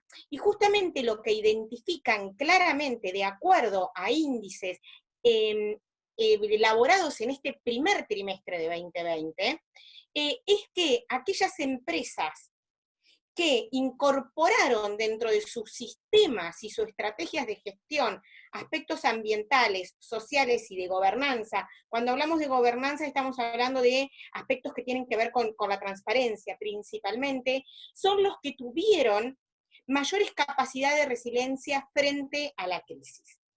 Y son justamente quienes tienen mayores posibilidades de responder con rapidez y adaptarse rápidamente a escenarios cambiantes. Y también este informe puntualiza que en este primer trimestre del 2020, las inversiones basadas en criterios ambientales, sociales y de gobernanza crecieron un 40%. Desde el 2019, que ya venían en una línea de crecimiento. Y esto no es menor. Esto no es menor porque estamos viendo cómo desde el sector ya inversor están viendo que en la medida que una empresa al desarrollar sus actividades tenga en consideración no solo los aspectos económicos, sino también los sociales y los ambientales, va a ser justamente más eficiente para poder seguir desarrollando su objetivo. Uno de los aspectos interesantes que trae el informe, que uno lo piensa, bueno, ¿qué es primero, el huevo o la gallina? Lo cierto es que estos criterios de inversión no económica o no exclusivamente económica tienen o han tenido primero un inicio en temas ambientales, principalmente relacionados con los aspectos del cambio climático. Y ahora, con el COVID, se evidencian aún más, según el informe, los aspectos sociales. Bueno, uno puede estar, no sé si muy de acuerdo con lo que el informe dice, porque lo cierto es que, en general, los aspectos sociales tienen que ver a una respuesta a los aspectos ambientales y viceversa. Se dan los dos como a la misma vez. Y en este sentido, empezar a identificar cuáles son los estándares, cuáles son los instrumentos que el sector empresario cuenta hoy para poder dar respuesta a estos aspectos ambientales y sociales. Lo primero que tenemos que intentar focalizar y tener bien identificado es el gran desafío que nos pone la Agenda 2030, los ODS.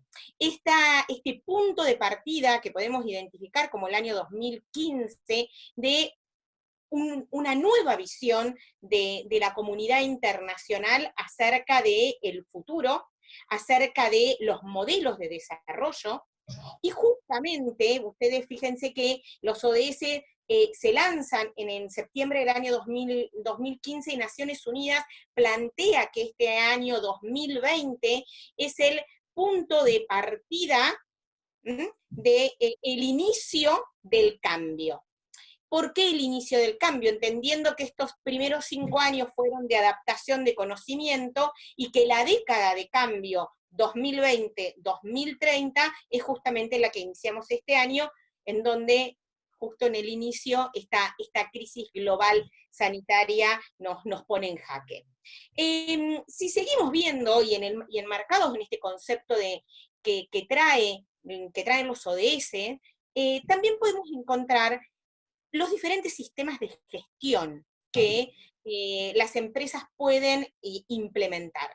Y aquí es interesante empezar a analizar, por ejemplo, los sistemas de gestión en temas ambientales, como es una ISO 14000, también los que se relacionan a la seguridad y a la salud ocupacional, que hoy son el centro de la gestión de la empresa y que bajo ninguna circunstancia están separados de cómo se gestionan los temas ambientales. Muy por el contrario, estas herramientas plantean esencialmente un análisis de riesgo, una identificación de los riesgos y una identificación de las debilidades para poder hacer frente a eso. Y ahí traigo un nuevo, también entre comillas, concepto que hoy está trabajándose desde muchas organizaciones internacionales, que es el concepto de conducta empresarial responsable.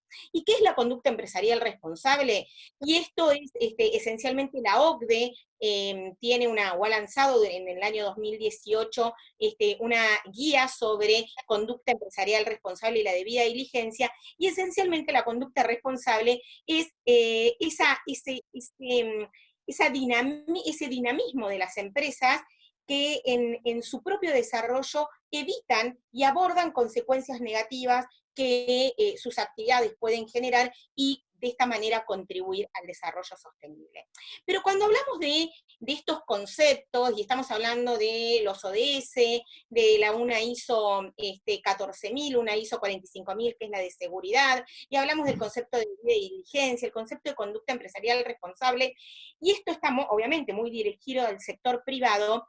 Si queremos un poquito hacer un paralelo, podemos volver a algo que nombraba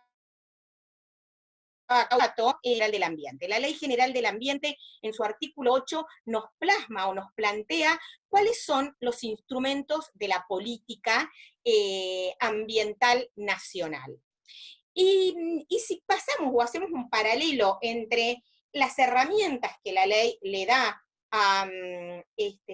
al Estado para justamente desarrollar una política ambiental sustentable, y por otro lado, las herramientas que estos instrumentos le dan a la empresa, vamos a ver que encontramos un montón de identificaciones.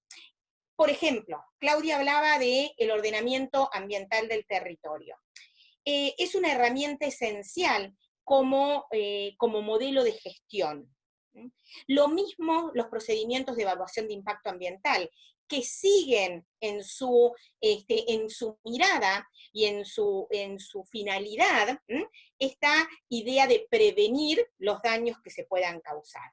Son dos instrumentos esencialmente preventivos, que justamente son también la base de cualquier sistema de gestión, son la base de los objetivos del desarrollo sostenible, son la base de este concepto de conducta empresarial responsable. Pero también otros dos temas que habla la Ley General del Ambiente: acceso a la información, participación ciudadana y acceso a la justicia.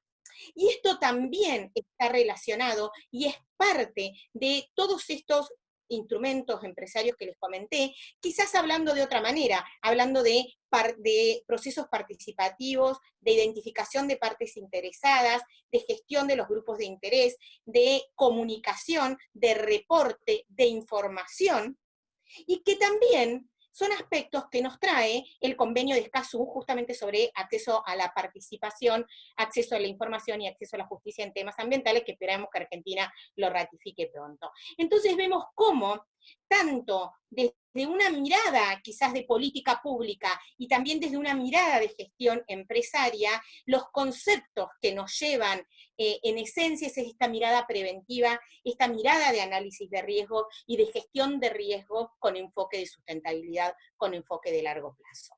Y con esa mirada, sin duda vamos a poder seguir sosteniendo esto que este grupo inversor plantea de estas empresas que abordan y gestionan aspectos ambientales y sociales de gobernanza, están más preparadas para dar respuesta a los desafíos que las crisis, ya sean sanitarias o económicas, nos vayan a ir presentando. Y con esto cierro y espero que justamente esta situación de pandemia nos dé una nueva oportunidad de repensar modelos de desarrollo y modelos de consumo. Muchísimas gracias y bueno, seguimos con la agenda de esta tarde. Bueno, muchas gracias, doctora. Le voy a dar la palabra, le habilito el micrófono a Claudia Valls. Bueno, gracias queridas colegas y amigas por haberse animado a este gran evento, con el aval del decano y el vicedecano. Y fíjense que tenemos 200 o casi 200 personas escuchándonos. El interés es claro, ahí lo está viendo la doctora Non en su pantalla. Esto es muy interesante, y nadie los buscó y nadie los presionó. Están todos tratando de participar de este evento. O sea, espontáneamente hay un interés muy concreto y muy grande en estos temas. Una vez más celebramos el Día del Ambiente inundados de papeles, programas ambiciosos, proyectos, muchos que no tienen resultados tangibles. No faltan proyectos, pero faltan resultados. Los que nos dedicamos hace tantos años a estos temas, vemos que sigue un poquito la rueda, que vuelve a empezar, volvemos a escuchar lo mismo y volvemos a plantear lo mismo con otro disfraz. También la legislación es súper abundante, no falta, sino que sobra. Siempre tenemos una norma para agarrar, para fundar nuestro reclamo. Si no es exacta, si no es la norma estricta, tenemos otra. Tenemos suficiente, normas buenas, malas, de todo. Hay una súper oferta normativa. Está todo escrito. Cuidado que con el tema de la pandemia también se empieza a hablar y a recomendar un nuevo ordenamiento jurídico post-pandemia, la adaptación del existente.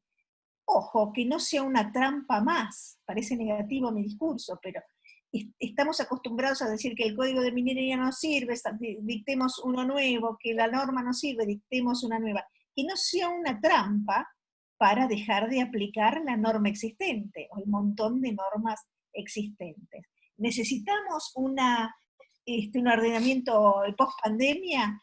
Bueno, lo adaptaremos, pero mientras tanto sigamos aplicando las tan buenas normas que se han dictado en los últimos 100 años, nada más ni nada menos.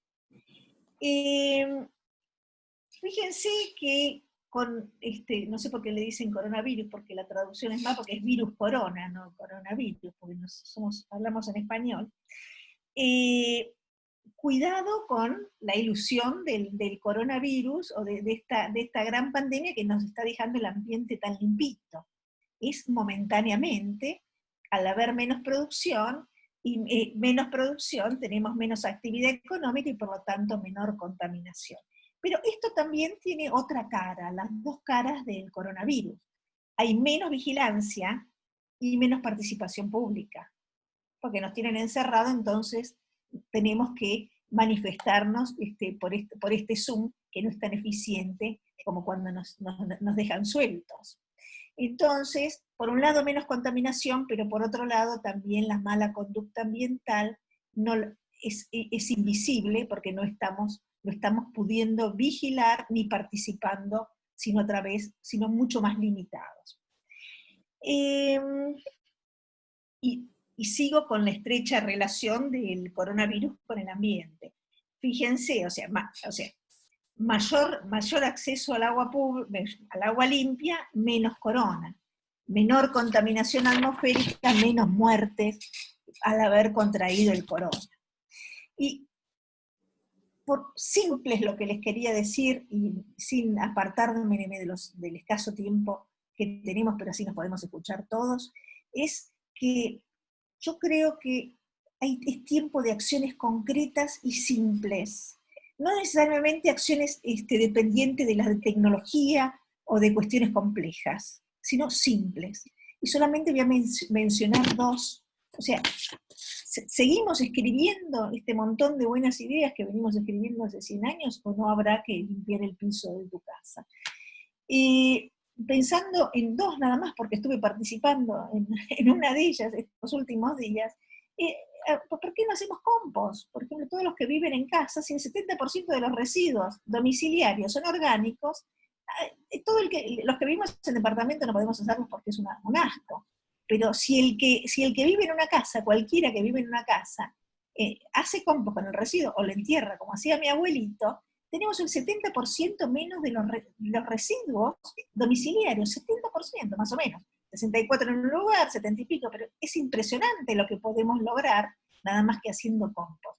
O haciendo la transición a la energía renovable. Si los chinos cada día fabrican paneles solares a más bajo costo, cada vez más barato.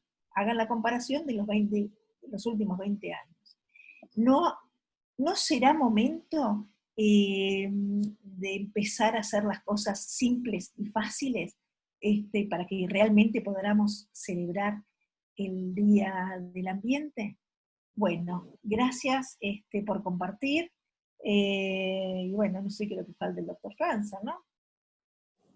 Muchas gracias, doctora. Doctor Franza, tiene la palabra. Buenas noches, ¿me escuchan? Sí. Bueno, agradezco a mi Facultad de Derecho, que me tuvo como alumno y como profesor durante 14 años. Esta tradición del Día Internacional del Medio Ambiente la hemos mantenido, pero yo voy hoy, ya todos hablaron del Día del Medio Ambiente, yo quiero hablar de nuestro maestro Eduardo Pigretti. Por eso elegí el tema de la teoría de los recursos naturales. Porque yo creo que hay muchas personas que se incorporaron recientemente a la temática ambiental, pero hay nosotros, sobre todo Daisy Cron, que te veo, estás hermosa, luchamos en un momento donde íbamos a congreso y nos decían, ustedes son pigretistas, porque Brevia nos decía, pero hay autonomía del derecho agrario, y por ahí otros nos decían, hay autonomía del derecho minero, y en Mendoza nos decían, hay autonomía del derecho de agua, y Almuni nos decía que había autonomía del derecho forestal. Quiere decir que había un desmembramiento prácticamente de la materia que en ese momento se llamaba derecho agrario y minero. Y bueno, vino un visionario, un hombre que tuvo esa creatividad que muy pocos tienen y realizó esa teoría de los recursos naturales que se consolidó cuando la materia cambia de ser derecho agrario y minero para convertirse en derecho o régimen jurídico de los recursos naturales. Y Pigretti nos enseñaba los 11 recursos, o sea, el equipo de fútbol, empezando por el espacio aéreo, con todo su contenido, aire, contenido mineral, viento, clima, ondas hertzianas, la energía que él decía, bueno, puede ser cualidad de algún recurso, pero yo prefiero que tenga entidad autonómica, la energía solar, nuclear, eólica, hídrica, mareomotriz, térmica vegetal. El suelo agrícola, este es un tema muy importante, el suelo agrícola y el suelo topográfico, porque en materia de ordenamiento territorial, Pigretti fue un precursor. Él dijo que el ordenamiento territorial es de todo el territorio, como lo dice actualmente la Ley General del Ambiente en el artículo 9, que establece que el ordenamiento tiene que ser de todo el territorio y no como la 8912 que lo hacía únicamente para la provincia de Buenos Aires y en zona urbana. También las instituciones comunes en estos recursos, donde decía la unidad está en minería en la pertenencia, en el ámbito del suelo agrario, en la unidad económica agraria que partía del concepto de que las cosas son divisibles hasta que no sea antieconómica su división del orden público, y que en el ámbito urbano era la parcela. Los minerales, la flora silvestre y cultural, ojo, y la fauna silvestre y cultural. Recuerden que el tema del coronavirus, como el ébola, como otras enfermedades que afectan el sistema respiratorio, viene de la zoonosis. Acá hay que hacer un alto con respecto a la venta de fauna en lugares urbanos, porque ahí es donde surgen todos estos problemas. El derecho del mar y su contenido y los recursos geotérmicos. Entonces, por ese lado, yo creo que es importante tomar en cuenta lo que él decía de la resistencia al uso, la interdependencia, y ahí con Guillermo Cano, que incorporaba los ciclos y la entropía. pero es muy importante establecer, por ejemplo, lo que él decía, las prioridades de uso.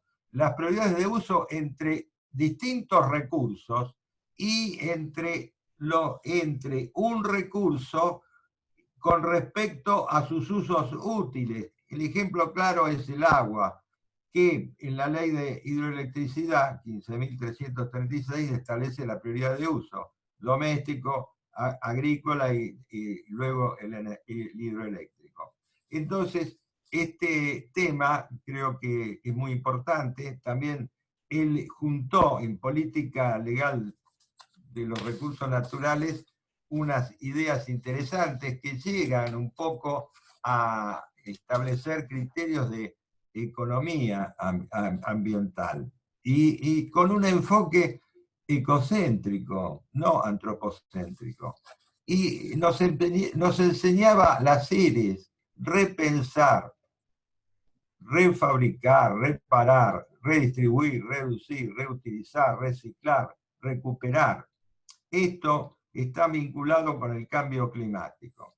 Piglietti nos dejó también esa visión de que en el derecho ambiental no puede haber una responsabilidad civilista, y lógicamente el futuro ha concretado su proyecto, y además el tema que él siempre dijo, y que yo no lo podía creer, decía, el derecho ambiental va a desaparecer cuando todo el ordenamiento jurídico sea ambiental. Y se está cumpliendo porque todas las ramas del derecho están vinculando el tema ambiental.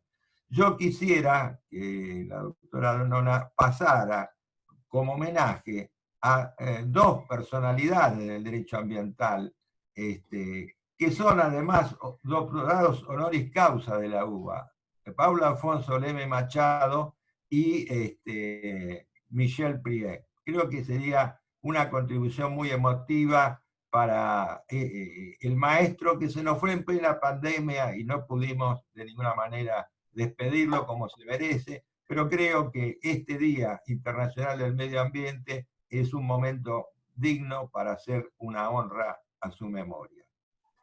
No sé si se puede pasar. Muchas gracias, doctor Franza. Sí, hemos estado practicando, no es algo que nos resulte sencillo, pero con la asistencia de la doctora Claudia Villanueva, y muchas gracias por los videos que recibimos, tuvimos que hacer una versión un poco más corta, y también agradecer a la doctora Villanueva porque como el sonido no era correcto, ella lo va a poner con una suerte de subtitulado.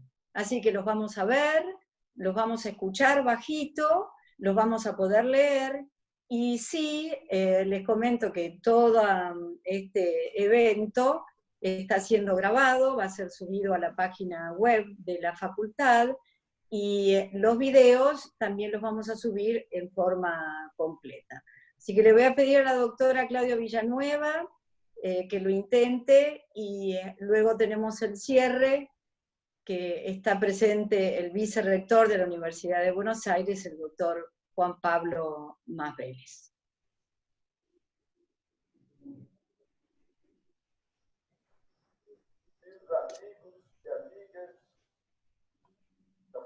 Direito da Universidade de Buenos Aires, através do professor Jorge Atílio França, eu mando um abraço a todos no Dia Internacional do Meio Ambiente. Também faço a minha homenagem a meu querido amigo Dom Eduardo Figueiredo, que foi decano da Faculdade de Direito de Buenos Aires. Tenho a honra de ser doutor honoris causa por essa universidade e aprendi muito com o Eduardo Figueiredo, participei de grandes eventos internacionais, tive o prazer de convidá-lo muitas vezes no Brasil, estivemos juntos no México, em Roma e em Madrid. Que Deus tenha a sua alma, ele sirva de exemplo de coragem, inteligência e simpatia para todos que trabalham con derecho ambiental.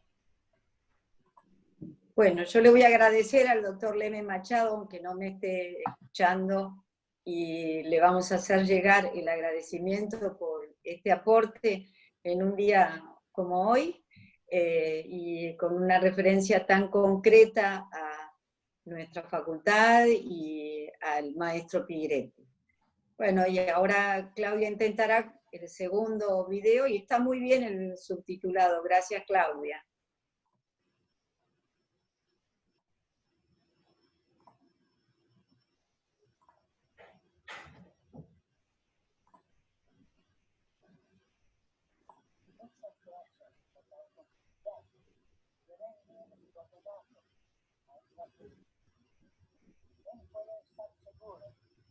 Todos nosotros vamos a continuar con la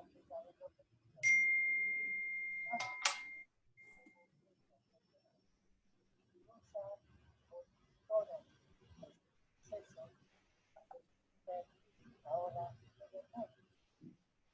gracias Señor por tu pasión, tu sabiduría, tu ejemplo, porque va a quedar con nosotros por la eternidad. Para todos, un fuerte abrazo a todos ustedes. Bueno, es muy lindo también verlo al doctor Prier. Le estoy dando la palabra al doctor Juan Pablo Masvélez. Juan Pablo, te escuchamos. No, no te escuchamos. Ahora sí. Escuchamos y nos vemos. Hola, ¿qué tal? Ahora a todos. Sí. ¿Qué tal? Varias caras conocidas. Gracias por la invitación. Bueno, voy a seguir con el tono de los dos que me precedieron, que es el tono festivo que corresponde al final de todos estos eventos, y ni loco voy a intentar análisis sesudos de expertos como los de los que me precedieron. No estaría bien intentarlo porque seguramente no daría la categoría, y no estaría bien intentarlo tampoco porque no es el rol que me asignaron cuando me pidieron que participe en este momento del acto de festejo, de celebración, de conmemoración.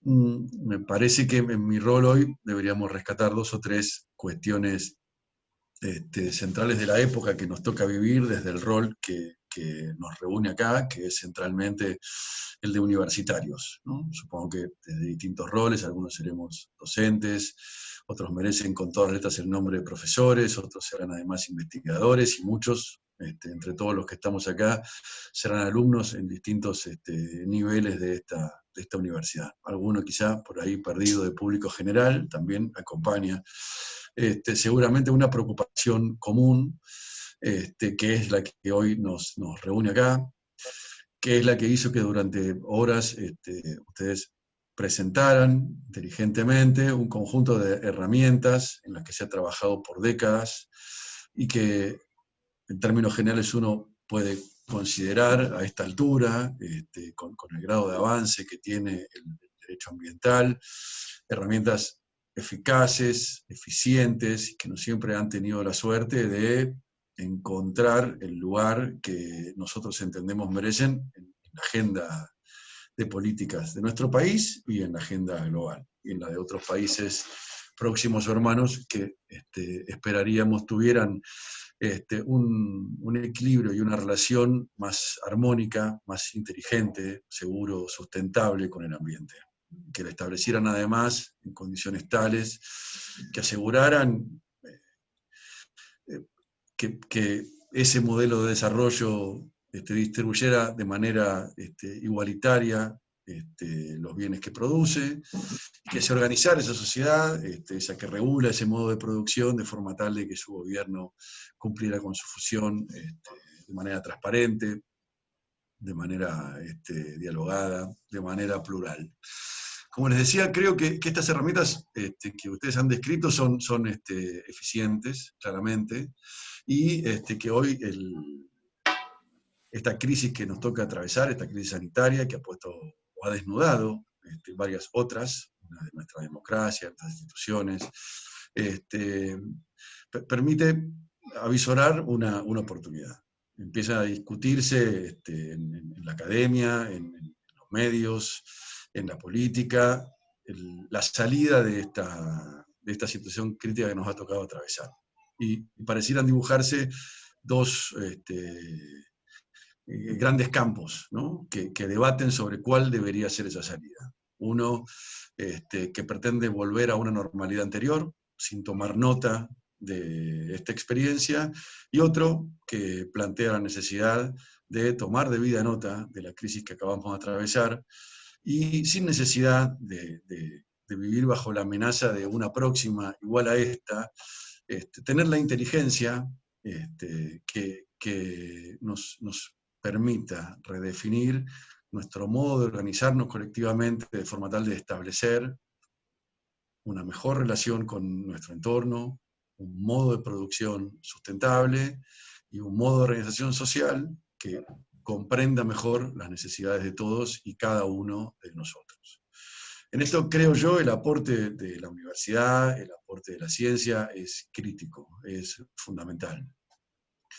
Sin creer que es una discusión que para quienes estudian derecho ambiental se repite a lo largo de las décadas, creo que hoy más que nunca ha habido una revalorización del científico, del experto y de su opinión, ¿no? Pocas veces, como en estos últimos tiempos, gran parte, sino todo, el tiempo útil de un programa de noticias de la televisión ha estado ocupado por quien tenía derecho por trayectoria, por esfuerzo y por carrera a reclamar para sí el rol, la condición de experto en detrimento del opinador, ¿no? Y me parece que eso nos da una oportunidad, como sabemos todos, corta en el tiempo, para proponer, para presentar, para exponer un conjunto de datos, de ideas, de argumentos que permitan robustecer y fortalecer el debate democrático en Argentina, a nivel global, en otros países del mundo, de forma tal de que las oportunidades de aquellos que creemos que este tiempo es el tiempo de optar por un cambio profundo, que busque o propenda una sociedad más justa, igualitaria, con gobiernos de gestión transparente, dialogada, democrática, con un modelo de producción razonablemente armónico con el entorno, que busque compatibilizar la necesidad de producir bienes y servicios que la humanidad necesita en condiciones y número o proporciones tales como para abastecer la necesidad de todos, con una naturaleza cuyos límites deben ser aceptados e incorporados en la formulación de toda política pública y en la formulación de todo proyecto productivo. Así que aquellos que creemos en esta necesidad, que vemos hoy la oportunidad de que los que saben, los que tienen para decir, como los que están acá, puedan aportar en mayor medida o en mayor grado que lo que han podido en el pasado reciente al debate democrático en Argentina, tienen la obligación de hacerlo. Ámbitos como este lo son, y la reflexión que resulta de ámbitos como este debería fortalecernos y motivarnos para imaginar otros más desafiantes, más masivos, propios de lo que esta época ofrece y al mismo tiempo exige de nosotros, pero especialmente de los que más saben, que es apostar a que el saber acumulado por años de trabajo y esfuerzo en las universidades nacionales encuentre la forma de transformarse en elemento, en insumo relevante para el debate democrático en aras de que la salida de esta crisis se defina por ese conjunto de valores o de principios que en algún momento de nuestras vidas nos hizo establecer con muchos de ustedes una estrecha relación personal de amistad basada en las mejores razones, los intereses comunes, las preocupaciones comunes, una sensibilidad común, que encontremos hoy sí el camino que por mucho tiempo esperamos y que veníamos reclamando, el de poder establecer para la Argentina una agenda que transforme un proceso político que ha sido, violo en esto un poco las obligaciones de confianza que surgen de las charlas que eventualmente tenemos con varios de los presentes en encuentros en distintos ámbitos, particularmente en bares o salas de profesores de la Facultad de Derecho, ha sido objeto de cuestionamientos de nuestra parte, de lamentos y de preocupación, porque la Argentina no parecía estar, ni su proceso político parecía estar a la altura de nuestras expectativas, a la altura de nuestras esperanzas, a la altura de muchos de nosotros que somos contemporáneos de aquel tiempo en el que la Argentina y los argentinos recuperamos nuestra oportunidad de decidir nuestro propio destino hace ya casi 40 años. Así que bueno, esperando que estas palabras solo sirvan para mostrar que nuestros debates deberían estar lejos de ser esotéricos, lejos de quedar confinados al entorno de las paredes de la facultad, para el caso al entorno del grupo de participantes de este chat. Creo que tenemos un desafío de la hora que nos interpela, y ojalá todos, seguro ustedes sí, yo espero estarlo también, estemos a la altura de las circunstancias y podamos cumplir con el rol que como universitarios hoy la Argentina demanda de nosotros. Gracias. Muchas gracias, Juan Pablo.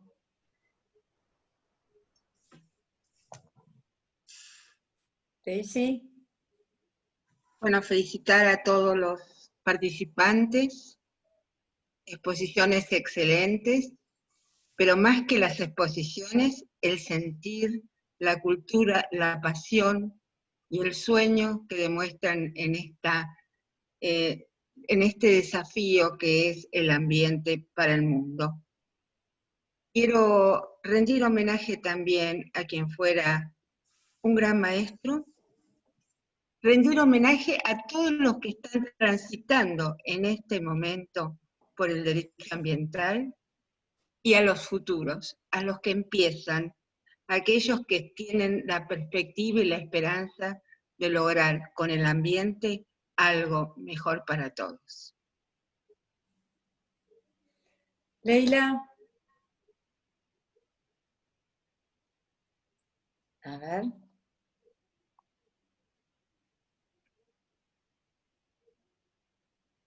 Leila, vos podés habilitarte sola el micrófono.